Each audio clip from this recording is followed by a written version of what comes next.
Монгол Улсын төр засгийг 44 жил удирдсан их удирдагч Юмжагин Цэтэнболын ирээдүйн эхнэр Анастасия Ивановна Филатова Оросын Рязань мужийн Сапожок хэмээх тосгонд 1920 оны 2 дугаар сарын 4-ний өдөр мэндэлжээ.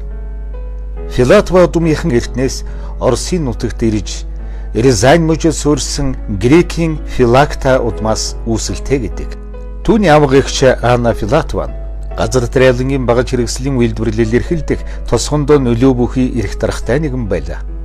Тосгоныхнаа наасчаг бусдаас илүү авга эгч Аннатайгаа тун чигийг адилхан болж байгааг гайхацгааж охины заримыг занчнаар гал шиг сэргэлэн нүд дуу хоолой алхаа гიშгэн хүртэл авга эгчийн санагдуулдаг байлаа. 1939 оны 7 дугаар сард Настя Филатова Москваг зорихдон 5 рубльтэй гарсан гэдэг. Гал халуун насны ирж хүчээр дүүрэн бүсгүй эх орны дайны хөндөврөх жилүүдийн 1942-43 онд Плеханов нэрмжит улс ардын аж ахуйн дээд сургуульд товчсон хөтөлбөрөд орсруулж хөдөө аж ахуйн эдийн засагч мэргэжил эзэмшжээ. Удлаг зөвлөлт холбоот улсын худалдааны яамд төлөвлөгөөний эдийн засагчийн ажилд орж улмаар яамны коммунист залуучуудын байгууллагын даргын ажилд дэвшин ажилласан байна. Би тэнд нэлээд чухал хүмүүсийн игнэнд явж байлаа. Комсомолын байгууллагын дарга гэдэг чинь тэр цагта том хүн шүү. Яамны сайд, орлогч сайд нартай хамт хоолнд ордог. Хоол хүнсний тусгай карттай хүртэл байлаа. Тун удахгүй миний амьдралд ямар том өөрчлөлт болно гэдгийг ажил буцалсан тэр хөгжөөнд он жилүүдэд би яахан мэдэх вүлээ.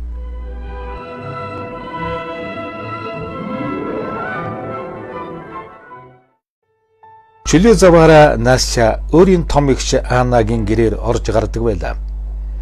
Чехийн гудамжинд барилах энэ хоёр давхар байшинд нэг л өдөр түүний амьдрал ирээдүй шийдэгдэх хувь тавилантай байлаа.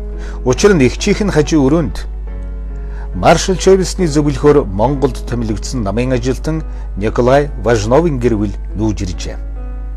Маршал Чойбисны баруун гар Монгол ардын хувьсгалдмын ерөнхий нэрийн бичгийн дарга засгийн газрын дэд сайд улсын төлөвлөгөөний хорооны дарга залуухан Цэтэнболтой дотн харилцаа тогтоох нь ямар чухал болохыг Важнов нарийн сайн мэдэж байлаа. Ийхүү Цэтэнболын зөвлөх Юрий Переходовор дамжуулан тэрээр Цэтэнболтой биечлэн уулздаг боллоо. Удлуугийн 5 жилийн төлөвлөгөөний шин төслийг хэлцэх нэрийдлэр Важнов Цэтэнболыг 1946 оны хавар Москва руу дагуулж явжээ. Цэтэнболыг метрополь зочид буудалд байрлуулж 2 өдрийн дараа Важнов хүүгийнхээ төрсөн өдөртөө Цэтэнболыг үрлээ. Яг тэр өдөр Настя мөн ирж таарлаа. Ингээд баярын ширээний ард Цэтэнболыг Настягийн хажууд суулгажээ.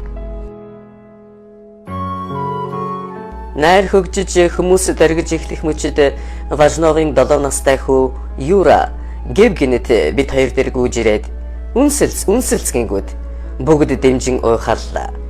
Аргагүй байдалд ороод бослоо. Цэтэнбол сарал костюмтэй зангиата нэг их том уул шиг юм зогсож байдаг. Сайн санахгүй юм. Гэхдээ бас зүгээргүй үнсэлцсэн айдсан байх та.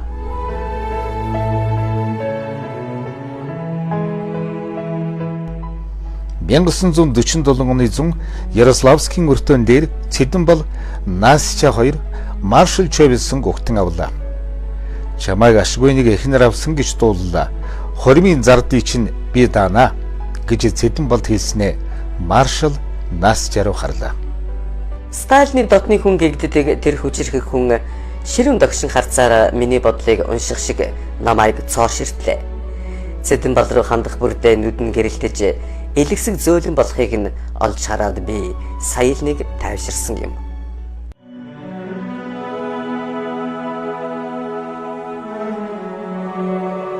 (1947 оны 6 дугаар сарын 12-ны өдөр Заречи дэх Сталины зуслангийн хажууханд байрлах Маршал Чойбисны өргөөг зорин засгийн газрын лимузинууд цоврлаа.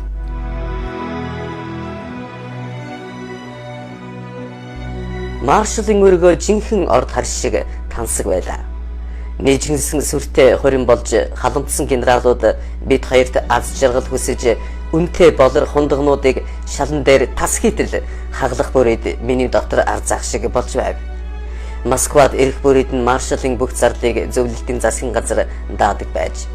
бидний хормыг ч мөн даасан байх гэж бодно. Өглөө нь Цэдэн бол бид хоёр ядарсан хүмүүс метрополь зочид буудалд эргэж ирж билээ.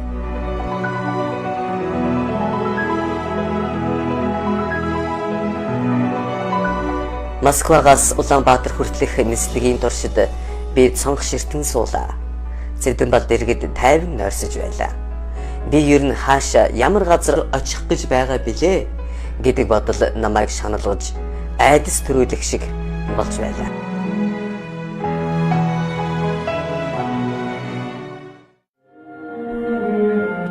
Монгол банкны барилгын хоёр давхарт Цэдэн бол амьдардаг байжээ. Тэнд нэгэн орос хүүхэн ирс суурьсан тухай хот даяар цуурч эхэллээ.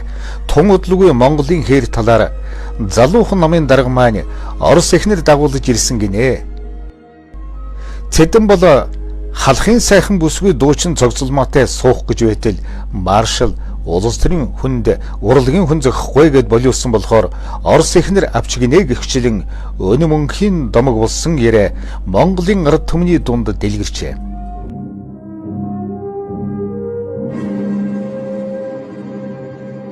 Эхний хэдэн жилдээ би ганцаардлын зовлон эдэлсэн. Заримдаа бүр бүх юмыг хаяад буцмаар санагдана. Бүжиг үдэшлэг дээр хинч надтай бүжиглэх байтугай дуугардагчгүй байлаа. Бүгд надаас төлөөд хачин эвгүй сэтгэгдэл төрүүлж байсан. Улсынх нь ганц урдаа барьдаг залууг аваад суучихсан юм чинь аргагүй шүү дээ.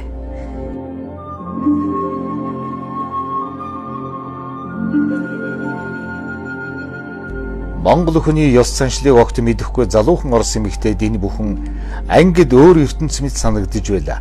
Шулуухан үг яриагаан олжходог орсуудтай харьцуулахад монголчууд тайван уужуу сэтгэлтэй хүмүүс тул түүний хүндэл хүүднээс шууд нүүр тулан харьцахын оронд хүлээстэй хандж байсныг Филатова хожим ойлгосон гэдэг. 1948 оны 3 дугаар сарын 10-ны өдөр Анастасия анхны хүүгэн төрүүлсэн ч хүүн 3 өдрийн дараа өөд болж хүний нутагт бэр буусан бүсгүйд том цохилд иржээ. Энэ тухай яаж хэлэх аргаа мэдэхгүй Демил эмнэлгийн орон дээр мэлмэртэл уйлж гаслаж байлаа. Эр нөхөр маань сэтгэлийн тамд унсан мэт цохирчээ. Би өөрийгөө чангалж түүнийг тэврээд битгий өөрийгөө зовоо. Хоёулаа дахиад хүүхэдтэй болно шүү дээ гэлээ.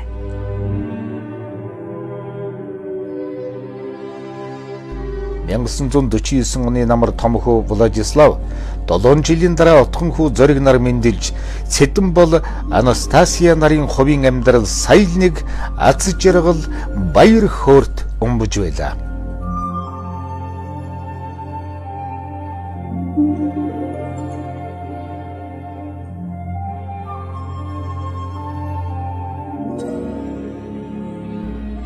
(1952) оны өвөл маршалч болсон нас барсны дараа 4 сарын турш ерөнхий сайдын суудлын төлөөх тэмцэл эхэллээ. Гэвч Цэдэн болыг даваад гарчих хүн тэдний дунд өгөө байв. Ингэж би Монголын тэргүүн айлын эзэгтэй болсон юм.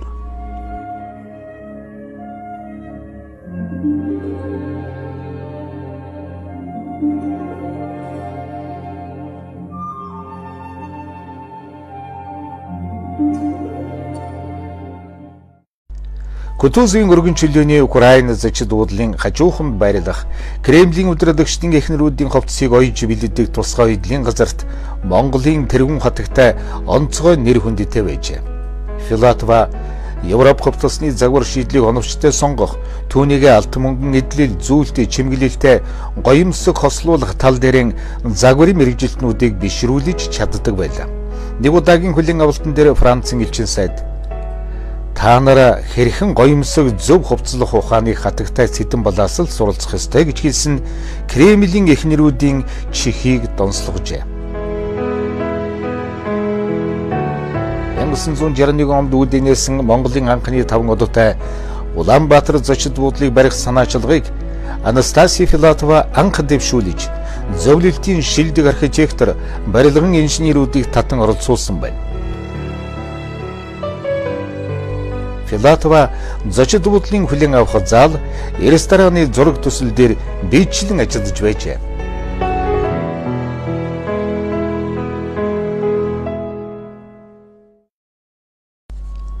нийслэл Улаанбаатар хотыг хөгжүүлэх ерөнхий төлөвлөгөө 1954 онд батлагдаж, нийслэл хотыг хөгжүүлэх нүсэр тун бүтээн байгуулалтын ажил эхэлжээ.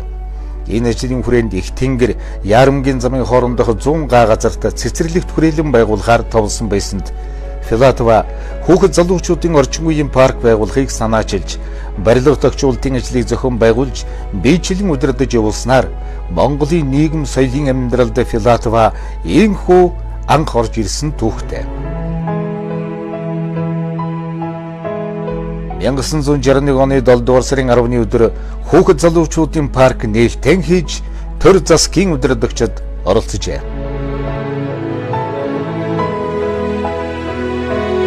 1971 онд Улаанбаатар хотын дарга 1972-оос 82 онд сайдны зөвлөлийн барилга эрхэлсэн орлогч сайд Сонмын Лувсан гомб. Ардын хувьсгалын 50 жилийн он баяраар их зохиолч Дашторжийн Насгдөржийн хөшөөний дэргэд мод суулгах ажил өрнөж, хотын даргын хувьд би хөшөөг тойруулан барьсан төмөр хашааг буулгасан юм. Тэгэхэд Анастасия Филатова парк дээр дахиж ирээд "Чи яах гэж энэ хашааг буулгасан юм бэ? Хотын эзэнгүй мал хөшөөгөөр дамжин паркт орж цэцэг мод бутыг сүйтгэд байдаг учраас зориуд энд хашаа босгосон. Цэцэг мод ургуулах гэж зүтгэж байгаа олон хүмүүсийн хөдөлмөрийг та хотын даргын хувьд хүндэтгэх хамгаалах ёстой" гэж ширүүхэн хэлсэн. Ингээд бид арга буюу хашааг нь буцааж босголоо. Үүнээс хойш Филатовагийн хүсэлтээр 1-р төрхийн засвар, хүүхдийн сүүний газар, залуу байгальчдын станц, хүүхдийн дэлгүүр, паркад нуур, усан тол, бусад олон барилга барих асуудлаар бид байнга уулзаж ярьцдаг болсон. Нийслэл хотуудын гамшиг тарьсан 1966 оны үеийн уршгаар Яармагт нүүжидсэн гэр хорооллын 30 мянган оршин суугчдад хүнсний 2 дэлгүүрээс өөр үйлчилгээний байгууллага байгаагүй. Тэнд хүүхдийн эндэгдэл улам их өссөөр байлаа. Анастасия Филатова үүнийг мэдээд засгийн газар төлөвлөгөөний комиссд асуудал тавьж өөрөө бараг өдөр бүр зогсож байж богино хугацаанд Яарамгийн 120 ортой хүүхдийн эмнэлгийг ашиглалтанд оруулсан гавьяатай. Мөн зориулалтын бус цэргийн сургуулийн байранд байсан 280 ортой нийслэлийн хүүхдийн төв эмнэлгийг Анастасия Филатовагийн санаачлах шаардлагаар шинжилэн барьсан юм. Тэр зөвлөлт холбоот улсын хүүхдийн эмнэлгийн дэвшилтийн технологи, ариун цэвэр эмнэлгийн шаардлагад нийцсэн зураг төслийг захиалж, Улаанбаатар хотын барилгын трестээ барьж ашиглалтанд оруулсан түүхтэй. Түүнчлэн хөгжин бүжгийн сургуулийн барилгын дотроосон нурж хичээл сургуулийн нөхцөл маш муу байгааг Анастасия Филатова Төв хорооны улс төрийн төвчөөний гишүүдийг урьж ирүүлээд үнэн байдлын газар дээр нь үзүүлж, шийдвэр гаргуулan сургуулийн барилгыг өргөдгөх, шинжлэх, хичээлийн тасалгаа бүрийг дуу тусгаарлагчтай болгох, хөгжмийн зэмсгээр хангах талаар бүх үйл ажиллагааг биечлэн зохион байгуулж гүйцэтгсэн.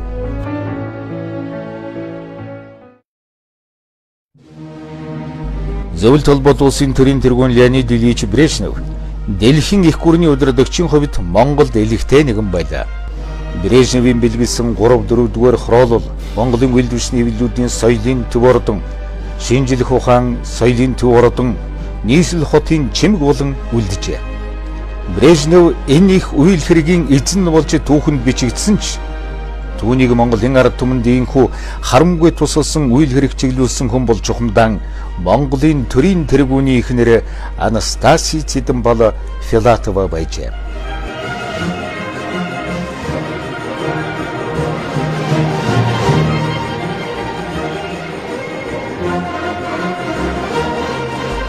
(1971 онд Монголд айлчилсан зөвлөлт холбоот улсын сайдрын зөвлөлийн дарга Алексей Косыгин Москвад эргэж ирэнгүүтээ Леонид Брежневт Цэдэнбалын эхнэр Монголын нийгмийн үйл хэрэгт идэвхтэй оролцож эрх дархан дэндэж байна гэж мэдээсийн Брежнев тун удалгүй Цэдэнбалтай Москвад уулзахтан уламжилжээ. Цэдэнбал хариуд нь "Би эхнэрээ хамгаалах гэж улайрч байгаа юм бишээ.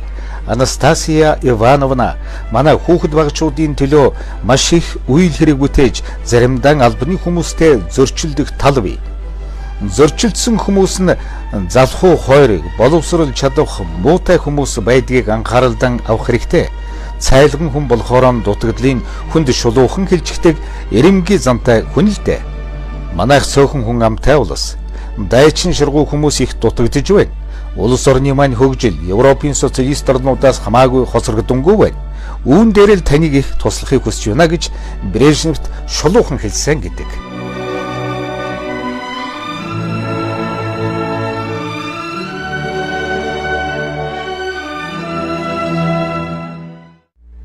Леонид Ильич Америкийн нэгдсэн улсын ерөнхийлөгч Фордтой Владивостокт уулзсныхаа дараа бүгд найрамдах Монгол ард улсыг тунхагласны 50 жилийн ойн баяраар 1974 оны 11 сард Монголд 2 дахь удаага ирсэн юм. Эр хүний хувьд Брежнев ер нь их халамжтай нэгэн байсан шүү. Намайг Рязаны хүүхэн гээд уулзах бүрдээ надад Есенины шүлгүүдээс уншдаг байсан гэж боддоо. Энэ таатай боломжийг яаж зөв тийш нь эргүүлэхгүй байх вүлээ? Их тэнгэрт зочдыг хүлээж аваад Брежневт өөрийнх нь байрлах өрөөг зааж өгөхөөр 2 давхарлуу дагуулж гарлаа. Ширээний ард суугаад айдуухан яриа эхлүүлээд Леонид Ильич та Монголын ард түмэнд ямар бэлэгтэй ирсэн бэлээ гэж намайг асуухад Бүхэл бүтэн хороолол барьж өгнө. Гэхдээ хүүхэд залуучууд бол бидний ирээд бий. Тэд хэрхэн соёлжиж боловсрохоос улсын өнөө ба ирээдүйн хөгжил шийдэгдэнэ. Гэтэл та харалдаа өнөөдөр Монголд хэдхэн цэцэрлэг сургуулиас өөр юу ч алга байна. Тэдний соёл боловсрол оюун санааг дэлхийн хөгжил дэвшилтэд нийцүүлэн төлөвшүүлэхэд Монголын эдийн засгийн хүч чадал хүрэлцэхгүй байна. Цэдэн бол чадхаараа л зүтгэж байна. Би ч түүнд нэмэр болох гэж энд тэндгүй салбалзаж ааш муутай давруу зэрэг элдвээр л дуудулж явна. Гэвч би иймэрхүү юмд буугаад өгчдөг нэгэн биш л дээ. Та намайг мэднэ. Би Монголын ард түмний төлөө, цэдэн балын төлөө эм барс шиг л тэмцэнэ. Орос хүн гэдгээр нь Кремль намайг яаж ч дарамтлаж чадахгүй шүү. Та ч хүртэл намайг Анастасия бүх юмд оролцоод арай дэндлээ хэмээн албаны хүмүүс хошуу хөргөж байна гэж дээрхэн хэлсэн байна. Гэтэл үнэн дүр зураг бол тийм биш юм аа. Цэдэн бол төр улсаа удирдана. Харин би түүнд түшиг тулгуур болж Монголд нэгч гисэн юм бүтээж хямсан гэж л зүтгэж байна. Намайг муулна л биз. Би эмзэглэхгүй. Гагцгүй миний үйлс бүтээл Монголын ард түмэнд л үлдэх нь чухал юм. Та намайг биш, цэдэн балыг, Монгол улсыг хамгаалах хэрэгтэй. Тиймээс би танаас юу хүсэж байна гэхлээр энэ баярт үйл явдал дээр баяр нэмж зөвлөлтийн зүгээс Монголын залуучуудад зориулан 2 ордныг бэлэг болгож байгааг зарлавал мөн сайхансан да. Танаас өөр хэн ийм сайхан дурсамжийг түүхэнд үлдээх вүлээ дээ. Гэтэл Брежнев Чи дэндүү их юм хүсэж байна шүү. За одоо яах вэ? Утас хаана байна? Гэт босоод явлаа. Брежнев тэр дорн Сусловтой ярьж миний саналыг зөвшөөрүүлсэн юм. Нэг цагийн дараа улс төрийн төвчөөний хурал дээр орж ирэхдээ Леонид Ильич ингэрээ алгадаж надад та нарт өгөх бас нэг юм биш шүү гэж жомолцож байсан гэдэг. Тэрээр зөвлөлтийн зүгээс Монголд 20,000 ордон, залуу техникчдийн ордонг бэлэглэж байгааг зарлаж Монголын засгийн газрын гишүүдийг алмааруулсан. Дараа нь Брежневтэй хамт ирсэн нөхдийн нэг нь надад хандаж "Настя, чи зөвлөлтийн ард түмэнд их үнэтэй тусч байна шүү" гэдэг байна.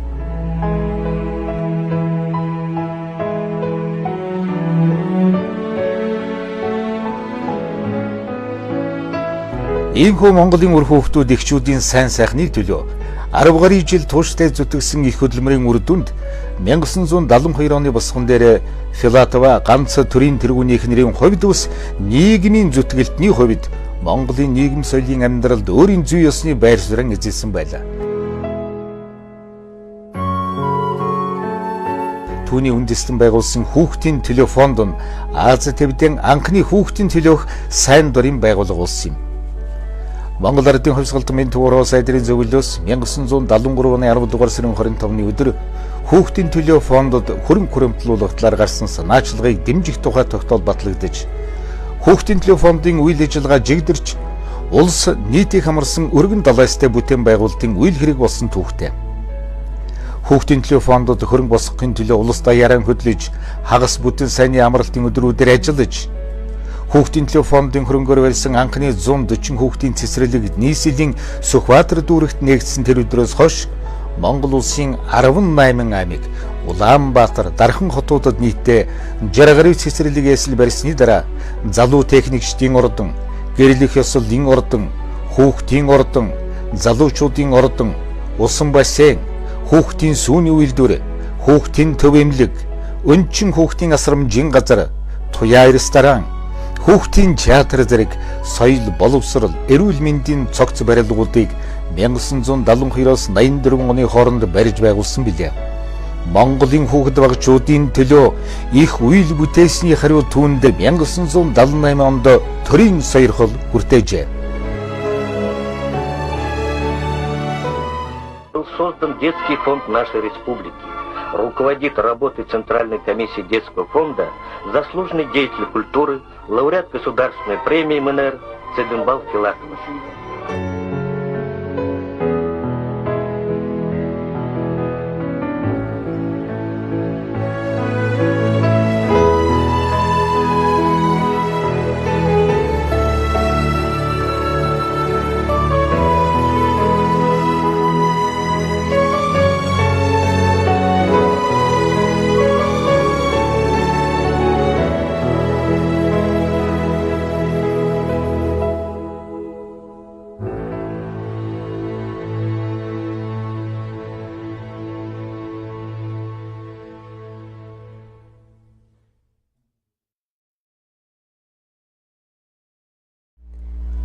Монголд ирж байсан аюулаас хамгаалах албаны хүмүүстэй Берия загиж хэлэхдээ "Чи болсон Цэдэнбал хоёртой ууж байж ярихгүй бол юу ч олж долоохгүй шүү" гэж байсан гэдэг.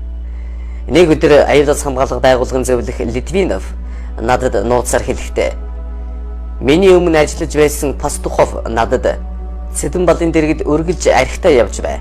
Боломж гарвал уулгаж бай" гэж загсан гэдэг байна шүү. Би дэлбэрэх шахлаа. Үүнээс хойш ийм зүйлтэй хатуу тэмцэж эхэлсэн юм. Монголын аюулаас хамгаалах байгууллагын генералууд, зөвлөлтөөс ирж ажиллаж байсан албаны хүмүүс, гадаадын дипломатууд, хамтран зөвтгөгчид нар нь хүртэл даргаыг уруу татдагтаа туллаа.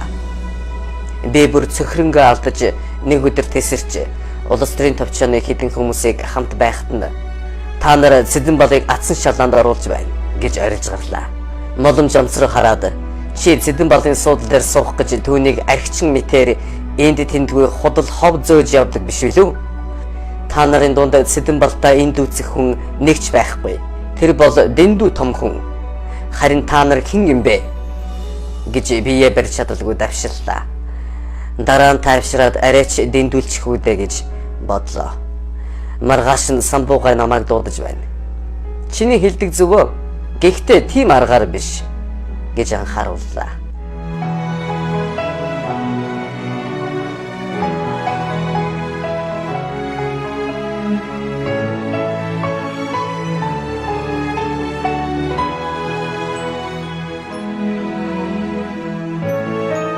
Монголын төр нийгмийн нэрс зүтгэлтэн ардын хурлын тэргүүлэгчдийн дарга Жамсрангийн самбуу Цэдэнбал Филатова хоёрын хувьд Ахмад хүний нөмөр нөөлөг төшөг тулгуур нь байжээ.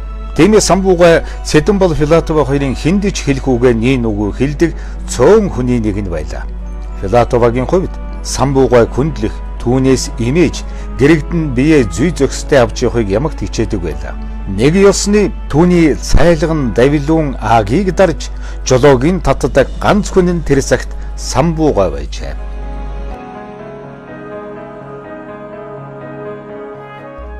Би аавынхаа талын захирангүй, орилоо, чанга дуутай чанарыг илүү дуурайсан нь миний алдаа. Цэдэнбалыг хамгаалах гэж түүний эрүүл мэндийн төлөө, мөн хүүхдийн төлөө фондын ажил хэргийн төлөө олон ч удаа сайд нартай ширүүхэн харьцаж байсан.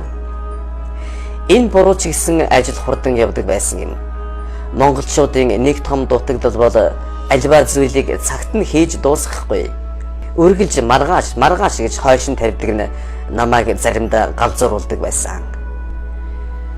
Монголын хүүхдүүд өөрийн архитект байх ёстой гэж шийдээд Баянголын хөндөд байгалийн үзэсгэлэнт газрыг сонгож тэндээ хүүхдийн төлөө фондын хөрөнгөөр найрамдал зуслан байгуулах ажлыг эхлүүлсэн. Зөвлөлтөөс хамгийн тэргүүний архитектор барилгын мэргэжилтнүүдийг урьж ирүүллээ. Нүсэр том барилга байгууламж учраас хаяа хүндрэл үүснэ. Тэр болгонд бид сухалдаж, асаж, намжиж янз бүрэл болж явсан да. Ямар ч хэлсэн зорилгодоо хүрсэн. 1978 оны 7 сарын 19-нд олон улсын хүүхдийн найрамдал зуслан нээгдсэн тэр өдөр миний амьдралын хамгийн баяртай цаг мөч байлаа. Нээлтийн баяр ёслол дуусч машинтаа суухынхаа өмнө би дээшээ харж Монголын хөх тэнгэрийг ширтээд нүдээ аниад нэг сайхан гүн амьсгаа авч зорилгоо биелүүлсэндээ сэтгэл хангалуун сая л нэг тайвшрах шиг болсон юм.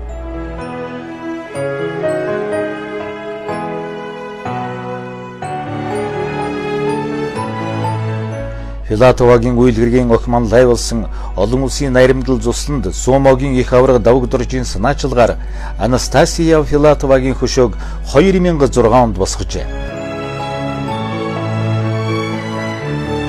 Анх нэгдсэн үеэсийн өдгөө хүртэл олон улсын хүүхдийн найрамдал төвд нийтдээ 70 орны 350 мянган хүүхэд амарч 2013 онд найрамдал зуслан 35 жилийнхэн ойн баяраа тэмдэглэжээ.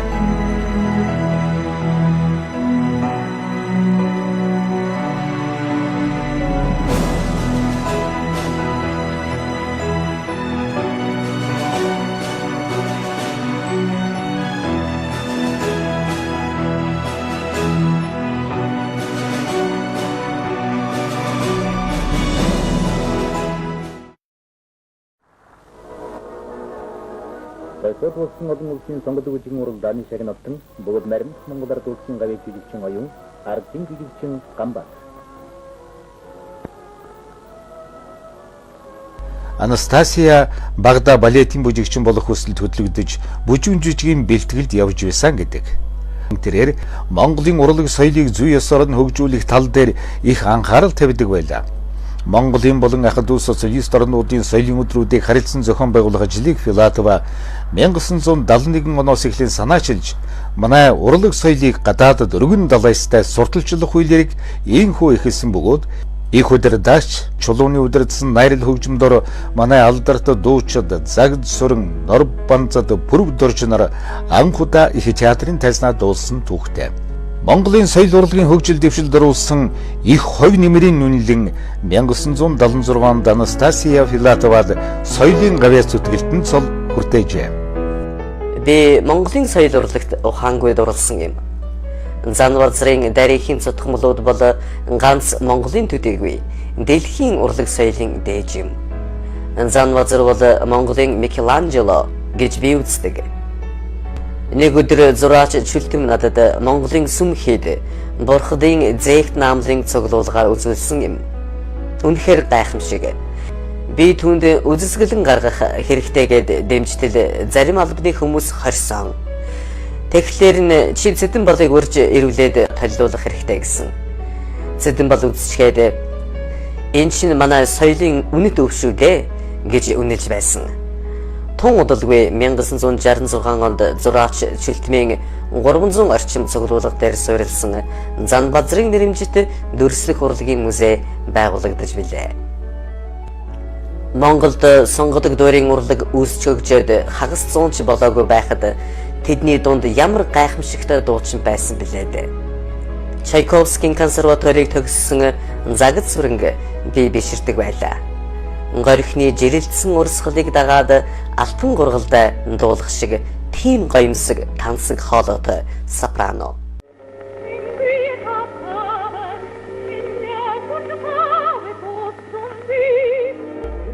Цэдэн бал бид хоёр 1964 онд Эстоны алдарт баритон Георг Оцыг Монголд урьсан юм. Оц загд сүрэн нар Евгений Онегин дуурьт хамт дуулсан тэр үдэш миний сэтгэлд мөнхөрн үлдсэн. Харамсалтай загд сүрэн бид хоёрын харилцаа 1976 оноос хойш хөндөрсөөр сүүлдээ бүр ортас болсон юм. Дундуур нь урлагийн атаархал орсныг би хожим ухаарсан.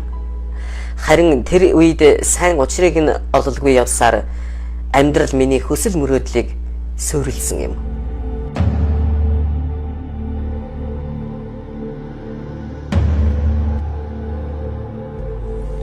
Хүүхдийн телефонтоос гадна 1976 оноос хойш улсын дөрөвжин эрдэмийн театр түүний үйл хэргийн нэгэн чухал талбар болон хувирч 1980-ад оны босгон дээр Филатоваг додон хүрээсэн улсын дөрөвжин эрдэмийн театрын цөөн хэдэн хүмүүсийн бүлэг үүсжээ.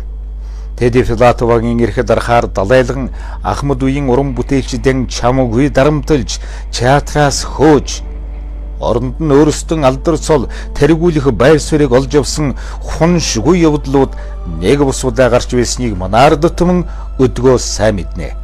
Гэтэл тухайн үед Филатова өөрөө энэ хэрэг явдлын хор уршиг буруу зүвийг дэнслэн дүгнэх боломжгүй болтол нь түүнийг хүрээсэн тэдгээр хүмүүс Филатовагийн оюун санаанд гүн гүнзгий нөлөөсөн байжээ. Тэд бялуурам бялдуучлахын туйл руу Филатоваг дагуулan сэнсэрч явсаар эцэстэн хүн тижээвэл толгой цусна гихчээр зөвхөн Филатовагийн бус Монголын төрийн тэргүүний нэр хүндэд ноцтой нөлөөлж түүний 44 жилийн улс төрийн замналд цэг тавьсан 1984 оны 8 сартай золгожээ.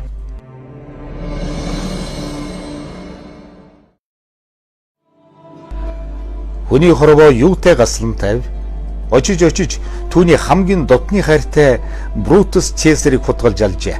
Улс төр гэдэг хамгийн бохир тоглоом юм гэж Египтийн домогт хатан Клеопатра Ромын эзэн хаан Юлий Цэсарыг тойрон хүрээлэгч дотны хүмүүстэй алуулсан мэдээг сонсоод дуу алдсан гэдэг.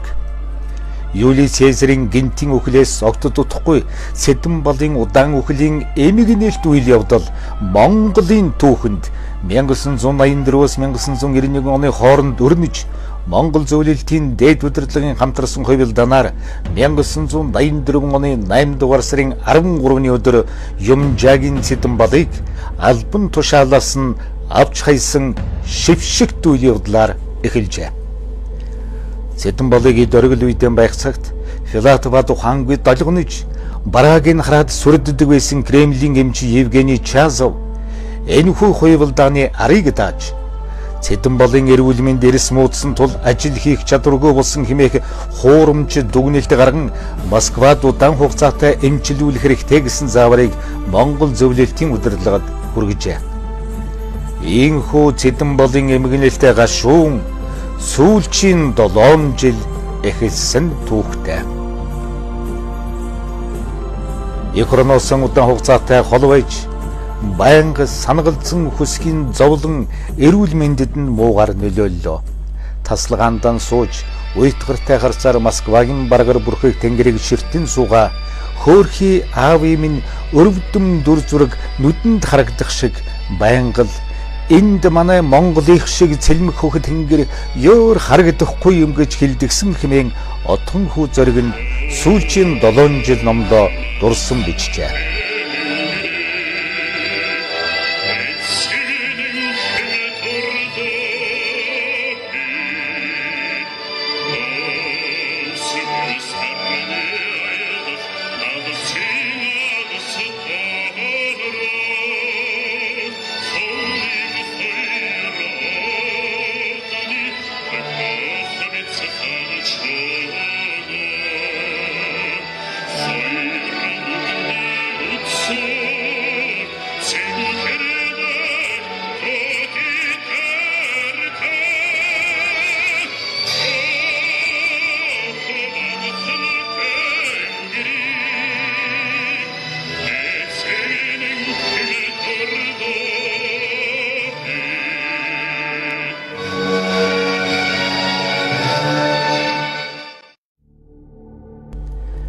Янгсан 190 оны 4-р сард Монгол Ардын хувьсгалт намын онцгой хурал хуралдаж Жамбын Батманхийн оруулж ирсэн шүүмжлэлийн дагуу Сэдэн балыг намаас нь хөөж удалгүй ерөнхийлөгч Понсолмагийн Очироватын 97 тоо зарилгаар Юмжаагийн Сэдэн бал Анастасия Филатова нарын төрийн бүх дээд чагнал цол хэрэгмүүдийн хураалаа. Би Сэдэн балаас сонин хэвлэл шуудангаар ирсэн захиа занаа бүх юмыг нь нуун орж ирсэн хүмүүст цол шагналыг нь хураасан тухай огт ярьж болохгүйг хатуу анхааруулдаг байлаа.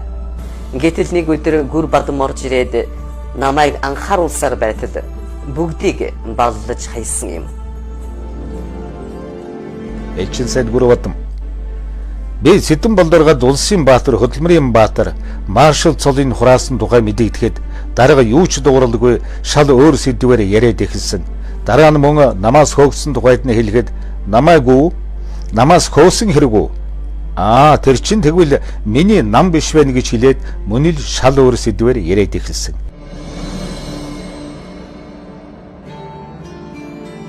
Энэ үед би Сэдэн бол даргыг гайхамшигтай сэтгэлийн тэнхээтэй хүү юм даа гэж бодож байлаа гэсэн байдаг.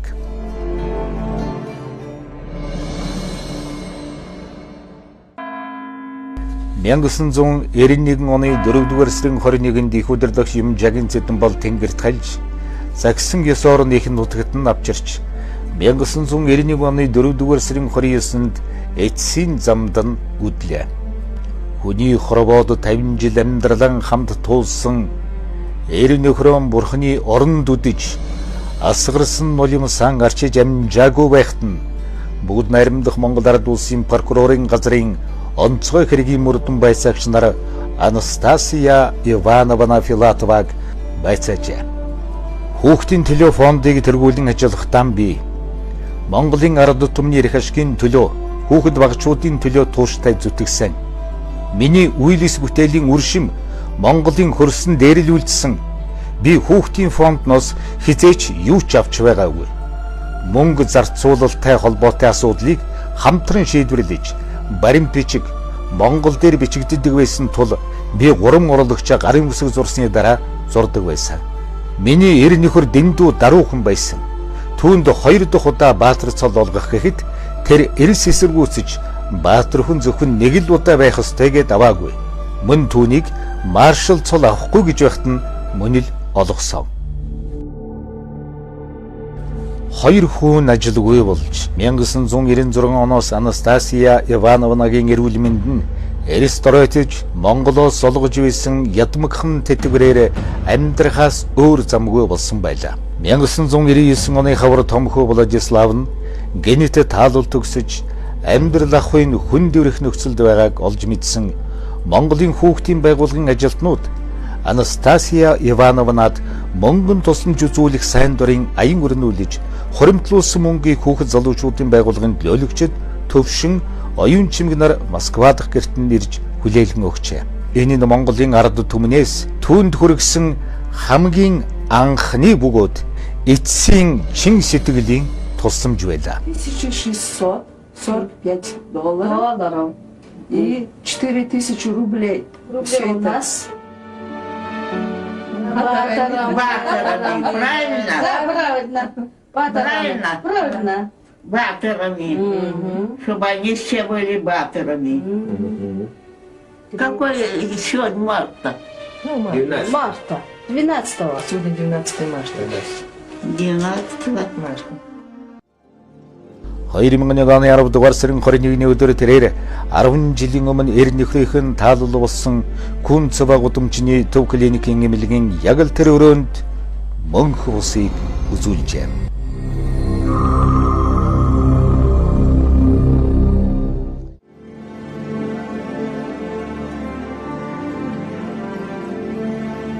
Монголын эрх баригчид 1990 онд хууль бусаар хураасан соёлын гавьяас үтгэлтэн төрийн сойрхолва бусад шагналуудын амьдралын эцсийн хором хүртэл Анастасия Сэдэн бол Филатовад эргүүлж өгөөгүй юм. Монголын хойч үе үр хүүхдүүдийн төлөө бүхий л ухамсарт амьдралаа зориулсан ачтныг зүрх шимширтэл гомдоосон тэрхүү гутамшигт хэргийг өдгөө хүртэл засаж залруулалгүй явж байна.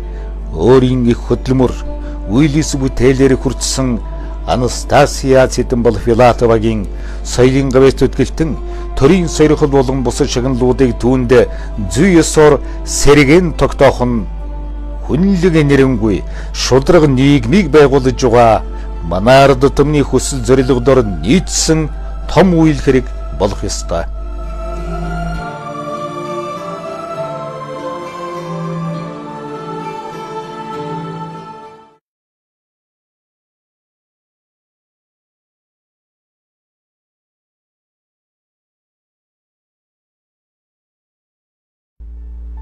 Хомс хорууга будаж хуучирсан хувцсаа голдог ямбатан бий байгаагүй.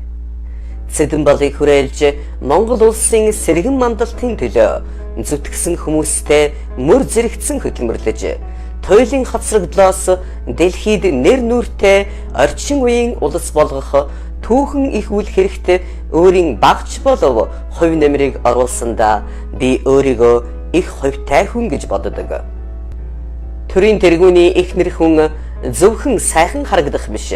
Эр нөхрийнхөө үйл хэрэгт чадахын хэрээр туслаж, чадахгүй бол хүнд бэрх ажилд нь бэрхшээл нэмэлгүй шиг ар гэрийг нь аятайхан аваад явчихдаг байх ёстой. Маршал Жо болсноос Цэдэнбалын өвлөж авсан Монгол улсын хувь заяа, зөвлөлт хятадын геополитикийн бодлого, тэдний удирдагчдынх нь Монголд хэрхэн хандхаас шууд хамаарч байсан эгзэгтэй цаг үе байсан юм. Монголыг нэгдсэн үндэсний байгууллагын гишүүн болгож, тусгаар тогтнолыг нь дэлхийд бадалгаажуулахын төлөө Цэдэнбал улайран тэмцсээр зорьсонтой хүрсэн. Монголын эдийн засаг аж үйлдвэрийг хөгжүүлэхийн тулд зөвлөл холбоот улсыг түшхээс өөр зам байгаагүй юм. Үүний ачаар Монгол улс танигдшгүй болтлоо цэцэглэн хөгжиж, мөхлийн ирмэг дээр байсан Монгол үндэстэн эрүүл сарвал дэлхийд гайхагдсан соёл боловсралтай хүүхэд залуучуудын орон болж, нүүдэлчин малчны хүү анхудаа сансарт ниссэн энэ бүх ололт амжилт нь Цэдэнбалын нөр их хөдөлмөрийн ач хавьяа, эрэлхэг зоригтой Монголын ард түмний их бүтээн байгуулалтын үр шим. 1984-өөс 91 оны хоорондох 7 жилийн турш зөвлөлтийн аюулаас хамгаалах байгууллагын хараан дор Цэдэнбал Москвагийн чигтэй байрны 4 хананы дунд хашигдаж, эх орныхоо хөх тэнгэр цэнгэг агаарыг өгүүлэн битгэрсээр мөнх бусыг үзүүлсэн. Энэ хугацаанд Монголын эрх баригчид түүнийг яллаж, намын гишүүнчлэл алдар цолыг нь цуцлаж, шүүх прокурорын хүмүүс ирж нэг бус удаа байцаасан. Та нар байцах биш, Цэдэнбалын өмнө сөхөрч түүнээс уучлалт гуйх ёстой. Цэдэнбал танаа улс үндэснийг аварсан хүн гэж би тэднэрт шуудхан хэлсэн. Тэд Цэдэнбалд гэмт хэрэгтэн нэр тохон Монголд авчирч улсын шүүхэд өгч яллах үйл ажиллагаагаа бэлтгэж байсан юм. Эхнэрийнхээ хамт буудулсан Румыны Чаушеску, шоронд нас барсан Германы Хонекер нартай адил тийм эмгэнэлтэй шившигт хэрэг Монголын түүхэнд гарахад ганц хуруу дутуу байсан цаг үе. Улсын баатар маршал зэрэг цолуудыг нь хураасныг Цэдэнбал мэдээд сүйд болоогүй. Энгэртэй наадаг одон тэмдгээс илүү их орон, ард түмэн улсын тусгаар тогтнол Цэдэнбалд хамгаас илүү үнэтэй байсан. Үүний төлөө Цэдэнбал 44 жил бүх хүчээ дайчлан зүтгэсэн. Эрүүл мэндэнд туйлдсан 1990-с 91 оны хооронд Цэдэнбал би эх орондоо очиж өхмээр байна. Элчин сайдын яамнаас миний паспортыг одоо аваад ир гэж амь тэмцэн галзуурах шахдаг болсон. Монголын эрх баригчид түүнийг нутагт нь авчирч нэр хүндтэйгээр үдхийг хүсээгүй. Тэд нүд сохор чих дүлийн мэт хамгийн хүншгүй муухай аашилсан юм. Миний 44 жил ханилсан эр нөхөр Юмжаагийн Цэдэнбал бол хэлсэн үг, хийсэн үйл хэрэгтэй эзэн болдог төлөв даруй хүнлэг энэрэнгүй жинхэнэ Монгол эр хүн байсан. Ийм агуу хүний эхнэр болж үр хүүхдийг нь төрүүлж хамтдаа насыг илээн гэдэг бол эмэгтэй хүний жаргалын дээд. Цэдэнбал ард түмэн эх орондоо гомдоогүй, харин тэнгэрээс харж хамгаалж байгаа гэж би итгэдэг. Түүх гэдэг үнэнхүү агуу юм. Гагцхүү Монголын түүхэнд Чингис хаан, Цэдэнбал хоёр хамгийн агуу удирдагчид болж мөнхөрсөн. Анастасия Ивановна Цэдэнбал Филатова 2000 1 он.